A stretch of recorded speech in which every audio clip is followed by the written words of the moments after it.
Wow, it's all going on here. Can you hear the wing flapping?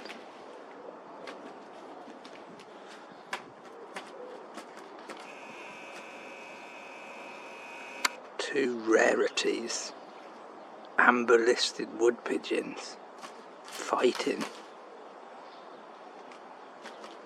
Should I break up the fight? We don't protect farmers' crops and such birds, so I guess I'll let things take their course. Oh, I've disturbed them from their fight. Or are they going to carry on? Two mean pigeons, here we go, look.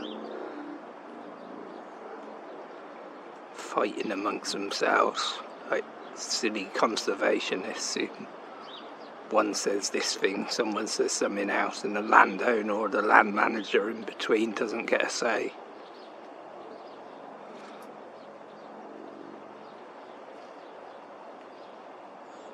He said, go away. Oh, another one singing off. Or is it him?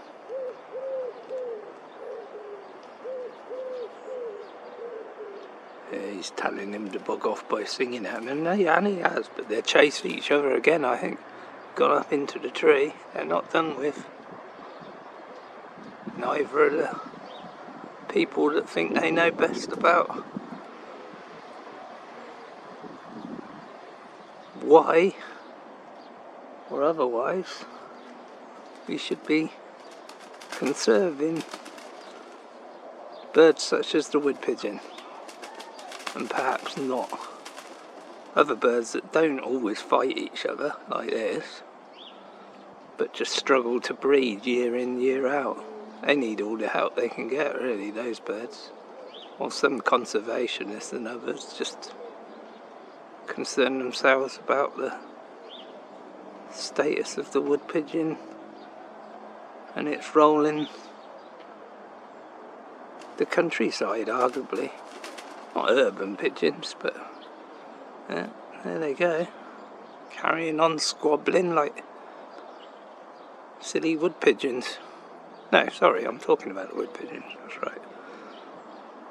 Yeah. Near the local house sparrows, that's more pleasing. They're red listed. Starlings over on the wire, there was previously. Bit of wood pigeon song. They've survived the heat wave, but I feel that quite a few birds will have perished. Some of the most desirable species will have perished, the ones we should be looking after, sadly. But there you go.